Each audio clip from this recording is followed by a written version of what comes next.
Hello, friends, fiends, and fellow UBTubers, and welcome to episode 753 of the Daily Comic and Collectible. Today, the collectible of the day is the HASBRO Toys, Marvel Comics, Marvel Legends series, Spider-Man Into the Spiderverse, Peter Parker action figure. As Spidey's last request, when the quick-witted Peter Parker is felled by the Green Goblin and the Prowler in this alternate timeline, he passes on an important mission to Miles Morales. This collectible 6-inch scale figure of Peter Parker is detailed to look like the character from Spider-Man Into the Spiderverse. This Peter Parker is inspired by his appearance in the first Spider-Verse film, making it a great gift for collectors and fans.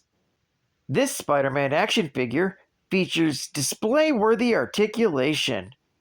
The figure features over 20 points of advanced articulation, with fully posable head, arms, and legs for dynamic posing on your shelf. Package contents include the Peter Parker Spider-Man action figure, one masked and one unmasked head sculpt, and 2 sets of interchangeable hands. Display your Marvel fandom with or without the collectible blister card packaging, featuring movie-inspired designs. This figure was released in 2024 by HASBRO Toys. Now, the comic of the day is Marvel Team Up, Volume 1, Issue number 139, with a cover date of March 1984, but was released in December of 1983. With story by Carrie Burkett, art by Brian Postman, and cover by Al Milgrom. This story is titled Everybody Loves Somebody Sometime. The story opens with Spider-Man swinging across the city to try and get a photo assignment after the subway stalled, making him late. As he swings past a building, he's unaware that a dreadnought robot is spying him from the rooftop. Landing in the alley, Spider-Man changes into Peter Parker, making it to the press conference 20 minutes late. It's an announcement by actress Julie Winston, who is bringing her Las Vegas review to New York City. As Peter has been snapping photos, one of the reporters asks Julie if she can confirm the rumors about her and another famous movie star. Julie deflects the question and continues taking other inquiries. Peter Parker snaps photos, admitting that this is easier than taking crime photos. Suddenly, the dreadnought comes smashing through a wall and starts making its way towards Winston. Peter manages to slip away and change into Spider-Man, just in time to swing in and save her from the robot. The dreadnought fires its knuckle spikes, cutting through Spider-Man's web, and catches Kate as she falls out of the wall crawler's grasp. Spider-Man tries to strike the robot, but its electrified body stuns him and sends him reeling backwards. As the dreadnought turns to exit, Spider-Man tags it with a spider tracer.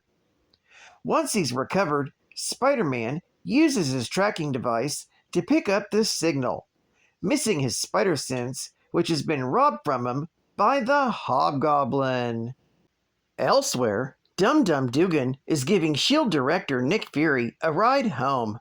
When they arrive outside Fury's apartment building, they're surprised to see their old wartime friend, Dino Manelli. Dino tells his old friends that he's in trouble and needs help. They go up to Fury's apartment and tells them the whole story. Dino had recently landed a singing gig at one of the few Las Vegas casinos not run by the mob. That was until Marcos Crucetti of the Magia bought the venue. Unwilling to work for a criminal, Dino quit and Crucetti vowed to get revenge against him. While in negotiations to purchase his own hotel, Dino met singer Julie Winston. The two quickly fell in love and secretly got engaged. They were to be married after the big opening night of her New York show, when she was kidnapped by the Dreadnought. Fury is sorry to hear about the situation, but tells him that this is more of a case for the FBI. Furious, Dino storms out and slams the door behind him. When Dum Dum asks why Fury did that, Nick explains that he's going to get involved in secret, as he knows that Manelli would want to get involved, but fears he's too emotionally involved to act with a clear head.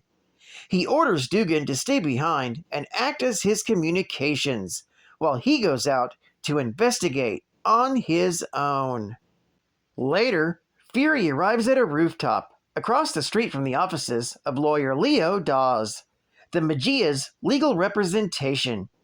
He attaches a mini transmitter outside Dawes' office window, so he can listen to any conversations that may give him a lead on where they're keeping Julia.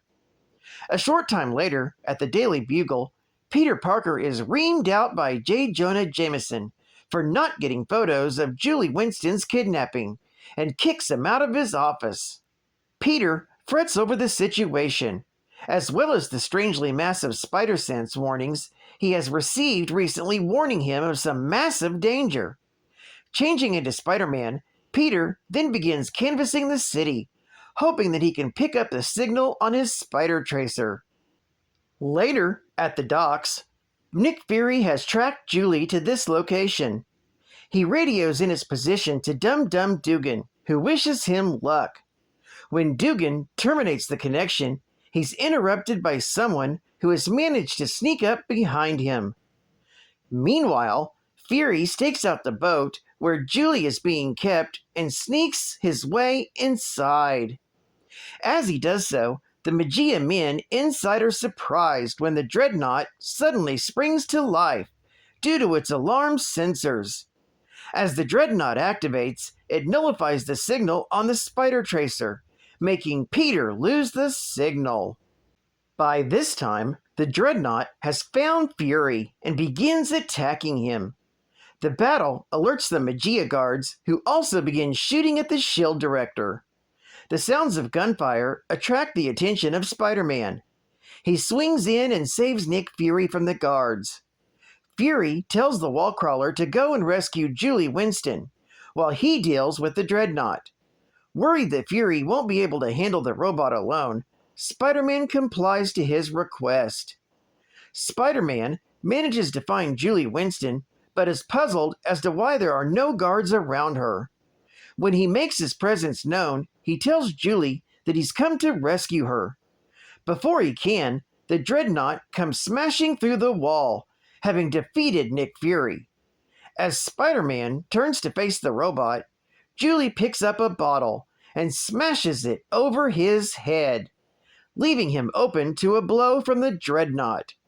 When Spider-Man and Fury wake up, they find themselves tied up in chairs.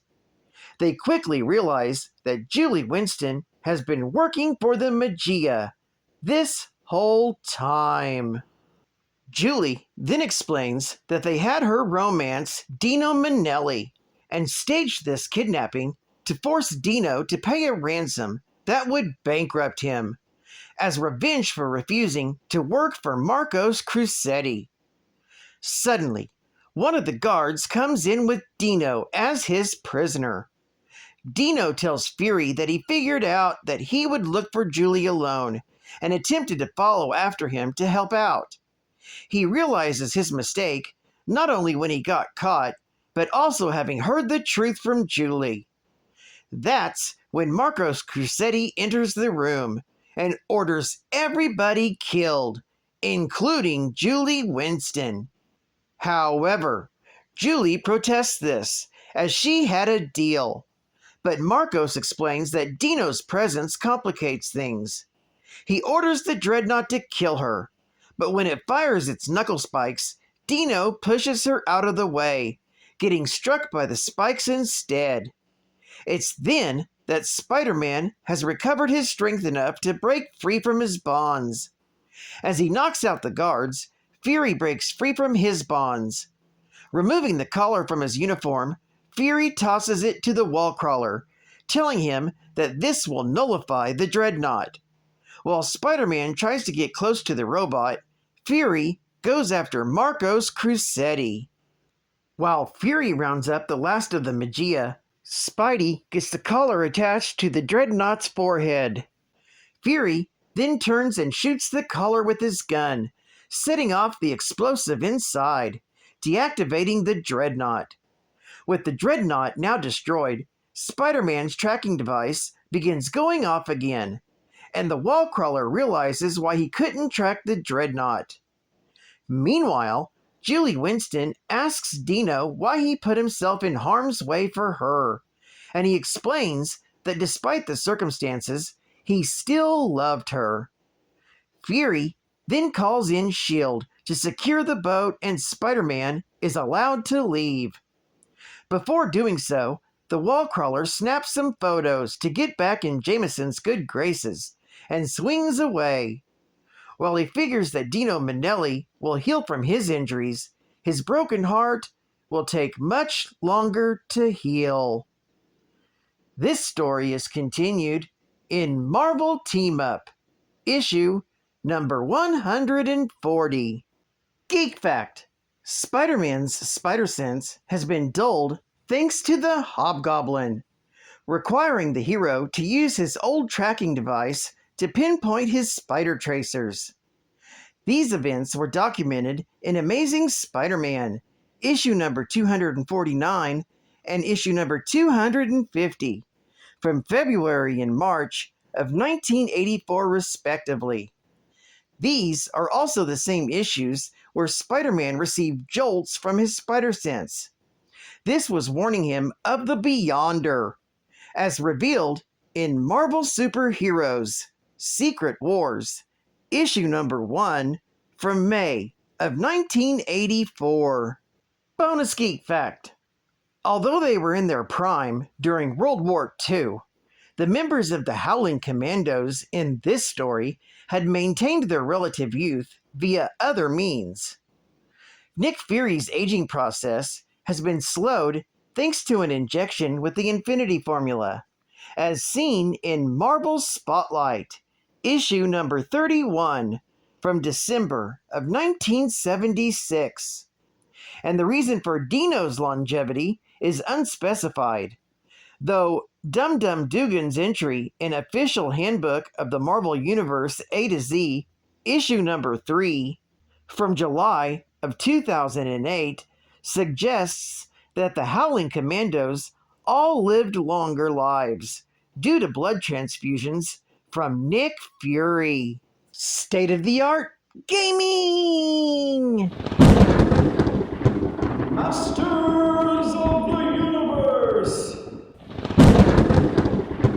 The power of He-Man! The power of He-Man for Intellivision and Atari 2600. It's the first Masters of the Universe video game, but it could be the last for He-Man, because even if he survives 30 treacherous miles in his Wind Raider, he still has to battle Skeletor in the mysterious Castle Grayskull. The new Masters of the Universe, the Power of He-Man video game, only from Mattel Electronics. They shake my nerves and they rattle my brain. Too many facts can drive a man insane. The Man of Steel or X-Men's Wheel? Goodness gracious, geek facts of fire. Well, I love comics like a geeky nerd would. Iceman's fun, so kind. Can't wait to tell the world Bobby Drake is mine, mine, mine, mine. Storm flies high as the Sentinels come.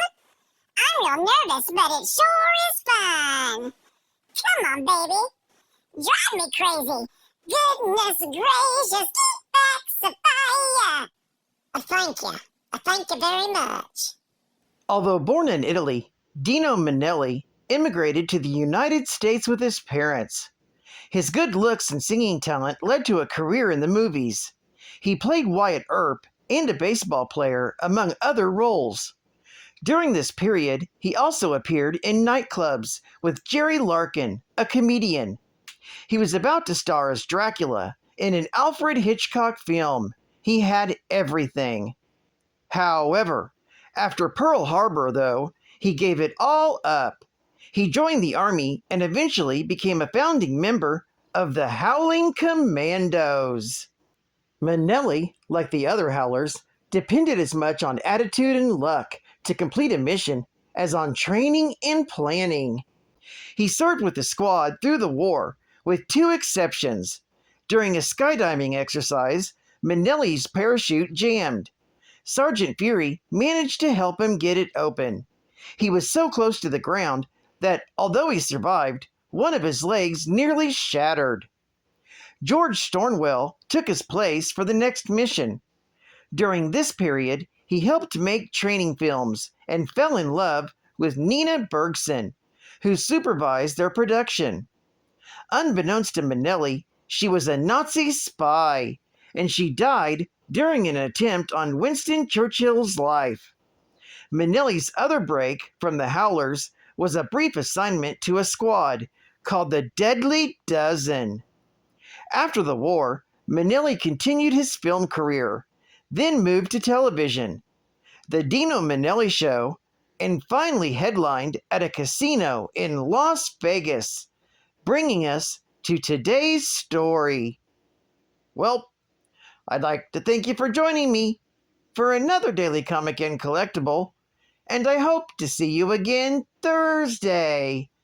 This is Cut Fun Comics Man, and I'll catch you on the flip, baby. Over and out.